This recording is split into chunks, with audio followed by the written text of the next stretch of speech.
In this video, we'll be talking about the Chase Self-Directed Investor Review. And let's tackle if it is actually good. So you can see here an example of this self-directed investing.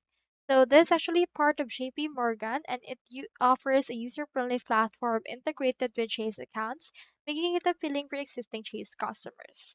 So let's head over to pros.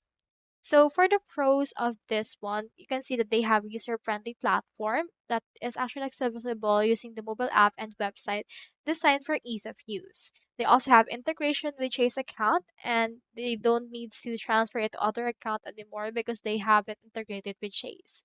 Third one is its commission-free trading.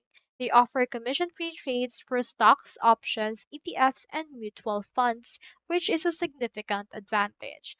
However, for the cons of this one, they have limited asset classes because there is no direct trading for cryptocurrencies, futures, or forex, which may limit options for some investors. They also have basic research tools and limited third-party research tool and considered bare bones for advanced traders. They also have low interest on cash, wherein uninvested cash earns a low interest of 0.01%, which is not competitive on the market today.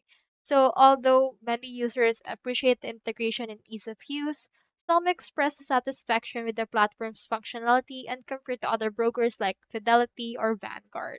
So, for my own opinion, I think it's better to use other platforms, although the pros right here is the ease of use and integration. There's actually a lot to offer from them because you actually need to gain more money than those ease of use interface.